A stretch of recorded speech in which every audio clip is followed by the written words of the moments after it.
Je suis le bon berger qui donne sa vie pour ses brebis.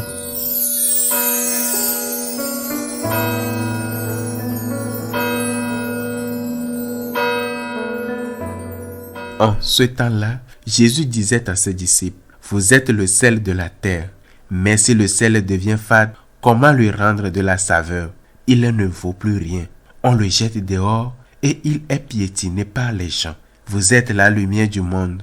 Une ville située sur une montagne ne peut être cachée. Et l'on n'allume pas une lampe pour la mettre sous le boisseau. On la met sur le lampadaire et elle brille pour tous ceux qui sont dans la maison. De même que votre lumière brille devant les hommes. Alors, voyant ce que vous faites de bien, ils rendront gloire à votre Père qui est aux cieux. » Acclamons la parole de Dieu. Une chose qui m'a toujours paru extrêmement intéressante et qui a été pour moi une véritable découverte en son temps, c'est l'étude de l'histoire de la philosophie. Car en étudiant la philosophie, on voit comment l'homme s'est compris lui-même au fil du temps et comment les philosophes ont examiné cette compréhension de manière très différente. Je ne vais pas raconter maintenant ni à Aristote ni à Platon, mais il existe de nombreuses définitions de l'homme. Par exemple, Calvin en vint à dire que la triomphant n'est pas seulement un homme véritable, mais un homme bon, un homme saint. Il est intéressant de lire Maxwell et son livre L'éthique protestante et l'esprit du capitalisme. Si tu réussis, c'est Dieu qui te bénit. Donc, ce qui compte, c'est de réussir. Et si, pour réussir, tu dois voler ou mentir, cela importe finalement assez peu, puisque si tu réussis, c'est Dieu qui te bénit. Le triomphant est un béni de Dieu. Pauvre Jésus, mort sur une croix, je ne sais pas ce que pensait Calvin de cela. Peut-être estimait-il que c'était une erreur que Dieu avait laissé passer cela à un moment donné. Puis vient par exemple, je ne vais pas faire un résumé complet de toute l'histoire de la philosophie, mais un penseur français m'intéresse particulièrement, Descartes, comme nous l'appelons en espagnol. C'est lui qui inaugure le rationalisme et qui affirme que l'homme est par le fait qu'il pense cogito ergo sum. L'homme est homme parce qu'il pense. S'il ne pense pas, il n'est pas un homme. Voilà le rationalisme. L'homme, c'est la tête. Le reste du corps n'a pas d'importance. L'homme, c'est la tête. Puis vient par exemple Hegel. Hegel, le gros cerveau allemand au sens d'homme très intelligent. Rien d'autre, qui dit que l'homme est une idée. Et il met en marche ce que l'on appelle l'idéalisme. Les enfants de l'idéalisme sont de deux types. Par exemple, Marx est le fils de l'idéalisme, tout comme Hegel. L'homme construit avec sa tête. La réalité n'existe pas. Ce qui existe, c'est l'idée. Saint Thomas d'Aquin, bien plus sage que tout cela, vous le savez, commençait ses cours à l'université de la Sorbonne à Paris en posant une pomme sur la table. À l'époque déjà, il y avait le combat du nominalisme. Il disait à ses élèves, « Ceci est une pomme. » Et celui qui n'est pas d'accord pour dire que ceci est une pomme peut sortir de la classe. Voilà l'idée. Nous souffrons encore aujourd'hui de l'idéalisme.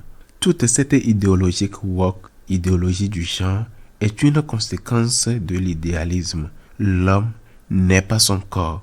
L'homme construit son corps en fonction de ce qu'il veut être. Peu importe ce qu'est ton corps. Mais qu'est-ce que l'homme pour un chrétien? Pour un catholique, c'est le Christ. C'est le Christ. Autrement dit, l'homme, c'est notre Seigneur. Il est le modèle de l'homme. Et qui est le Christ? Bien sûr, quelqu'un qui pense. Il n'est pas sans tête. Et en plus, il est extrêmement intelligent plus qu'il était Dieu. C'est quelqu'un qui pense. C'est quelqu'un qui agit. J'ai oublié de dire qu'aujourd'hui, on définit l'homme souvent comme celui qui fait l'homo faber, celui qui agit. Il pense, il agit. Mais pour un catholique, que signifie penser et agir? Qui est le Christ, notre modèle? Le Christ est l'homme qui aime, car aimer, c'est bien plus qu'agir. Les animaux aussi agissent. C'est l'instinct qui les pousse.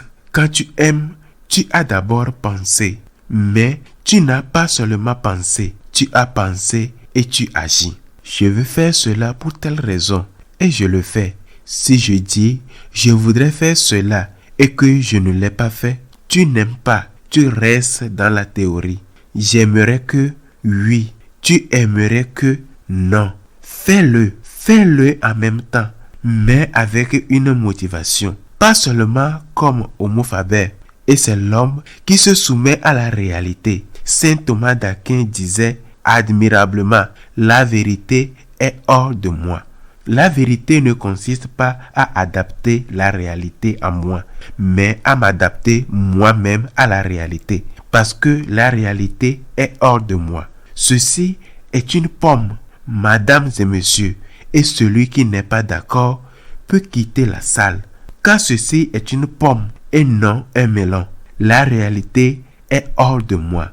Quel rapport avec l'évangile d'aujourd'hui, où le Seigneur nous dit que nous sommes la lumière du monde et le sel de la terre, parce que Jésus conclut l'évangile aujourd'hui par cette phrase, que votre lumière brille ainsi devant les hommes, afin qu'ils voient vos bonnes œuvres et qu'ils rendent gloire à votre Père qui est au-dessus.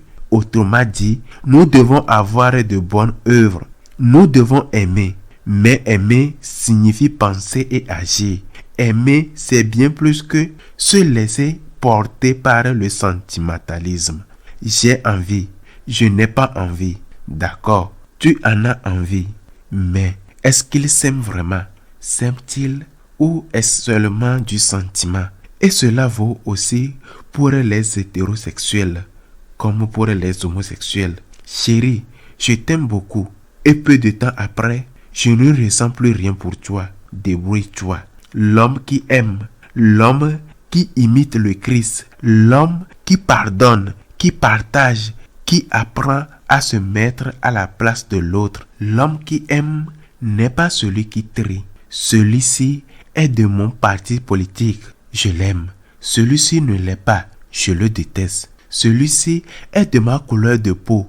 Je l'accepte. Celui-là ne l'est pas. Je le rejette. L'homme qui aime imite le Christ, venu sauver tous les hommes et pas seulement ceux de la race juive élue. Et cet amour, c'est-à-dire l'amour des œuvres, précède par l'amour de la lumière, de la pensée, et ce dont le monde a besoin. À chaque époque, le monde a besoin d'une chose particulière. Au temps de Descartes, il fallait dire oui, penser, mais aussi agir. Au temps de Hegel, il fallait dire attention, la réalité existe, comme l'avait déjà dit saint Thomas. Au temps du communisme, il fallait dire oui, bien sûr, travaillons pour l'égalité, mais sans violence, sans lutte de chasse, sans haine. Aujourd'hui, nous devons nous lever pour être la lumière des hommes en disant « Le Christ est notre modèle ». Et cela signifie que cette idéologie qui affirme que l'homme est ce qu'il veut être et non ce qu'il est ne construit pas l'homme.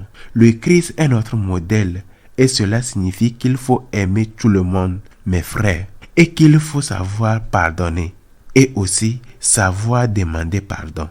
Que votre lumière brille devant les hommes et que vos bonnes œuvres, fruits de cette lumière reçue du Christ, témoignent. Si je m'arrête là, le message que je veux vous transmettre aujourd'hui ne sera pas complet. Pourquoi? Saint Jean le dit dans le prologue de son évangile. Il est venu chez les siens et les siens ne l'ont pas reçu. Pourquoi? Parce qu'il n'était pas intéressé par ce que la lumière révélait. Il préférait vivre dans les ténèbres. Lisez le prologue de Saint Jean. Il est magnifique, profondément beau. Grâce à Dieu, nous le lisons 2 fois chaque année pendant le temps de Noël. Et c'est exactement ce qui se passe aujourd'hui. L'église est la lumière. Peut-être pas une église où nous serons tous des saints, n'est-ce pas? L'Église militante est composée de personnes comme nous, conscientes d'être pécheresses et qui commencent toujours la messe en disant « Je confesse à Dieu Tout-Puissant que j'ai beaucoup péché ». Mais il y a aussi l'Église triomphante, celle des saints, canonisés ou non, et l'Église souffrante au purgatoire qui entrera au ciel lorsque son heure viendra. Et que se passe-t-il avec cette Église? Elle reste lumière malgré notre péché. Alors, on veut souffler sur cette lumière pour l'éteindre. Et comment sauve-t-on? En disant, vous êtes des pécheurs. Oui, c'est vrai, je reconnais, je le suis. Mais je ne prêche pas pour moi-même. Je ne dis pas, suivez Santiago Martin ou suivez le Père Abier. Non. Qui voulons-nous suivre? Qui disons-nous qu'il faut suivre? C'est Jésus. Jésus t'a-t-il déçu? Non, jamais. Suis-le. Il est la lumière. Il est ta lumière. Il est la lumière du monde. L'Église accomplit sa mission lorsqu'elle est reflet, haut-parleur, porte-voix de la lumière du Christ et qu'elle ne se laisse pas réduire au silence par les pressions des hommes. Hier, la persécution luthérienne, puis la persécution communiste. Aujourd'hui, la persécution exercée par l'idéologie woke. Nous devons continuer de proclamer la vérité du Christ. Pas ma vérité, pas la vérité du curé ou de l'évêque. Qui cela intéresse-t-il? Nous devons proclamer contre vent et marée, courageusement et risquant même notre vie s'il le faut. Notre honneur, en tout cas, nous le risquons déjà en disant « Voici l'enseignement du Christ ». Ce n'est pas mon enseignement. Qui se soucie de mon enseignement? C'est l'enseignement du Christ. C'est cette lumière qu'on cherche à éteindre en disant « Vous êtes des pécheurs ». Très bien, mais voici l'enseignement du Christ qui, lui, n'est pas pécheur. Et c'est cet enseignement que nous avons à chaque époque de l'histoire la mission de transmettre, car cette lumière est aussi rédemption. Jésus-Christ est rédempteur lorsqu'il enseigne et il est rédempteur surtout lorsqu'il meurt sur la croix. Je me souviens d'une anecdote de Mère Angélica, fondatrice de la chaîne de télévision EWTN, si suivie en Amérique latine et aussi ici en Espagne. Un jour, dans l'une de ses émissions avec public, un homme lève la main et dit « Je ne veux pas aller à l'église parce qu'elle est pleine d'hypocrites. » Cette religieuse, dont je suis sûr et certain qu'elle est au ciel, ne s'est pas énervée. Elle lui a répondu « Venez donc, l'église est pleine d'hypocrites, mais il y aura toujours de la place pour un de plus. » On nous insulte en disant que nous sommes des pécheurs. Et alors, eux aussi. Je ne vais pas détailler ici les innombrables scandales de corruption de ceux qui nous insultent. On y passerait des heures. Prenez simplement l'exemple récent de la Reims et ce sont ceux qui nous insultent. Oui, nous sommes pécheurs et nous n'avons pas honte de le reconnaître, mais nous ne nous prêchons pas nous-mêmes. Nous prêchons le Christ et le Christ crucifié. Le Christ est la lumière du monde. Le Christ est le Sauveur. Et ce que nous devons faire, comme le dit le Christ, notre Seigneur, c'est laisser nos bonnes œuvres accompagner cette lumière pour témoigner de ce que le Christ est capable de faire, même avec des pécheurs comme nous. Je ne peux pas terminer sans vous rappeler que la quête que nous allons faire maintenant est celle de la campagne contre la faim dans le monde. J'adore cela. J'adore pouvoir dire ce que je vais dire maintenant. Connaissez-vous un syndicat qui organise une collecte contre la faim dans ce monde? Un parti politique, il demande toujours de l'argent public, mais qui met la main dans la poche pour aider ceux qui ont faim? Qui entretient la majorité des léproseries dans le monde et les centres d'aide contre le sida, par exemple? Nous les catholiques, certes, pas seulement nous, mais d'abord nous. Voilà la lumière que, par notre bonne œuvre et aussi par notre portefeuille, nous continuons à donner chaque jour.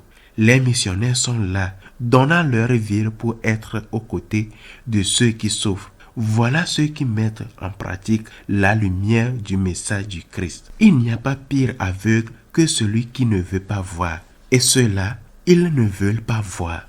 Soyons généreux dans la quête d'aujourd'hui. Nous avons beaucoup à donner, même si nous avons peu, car nous nous devenons nous-mêmes.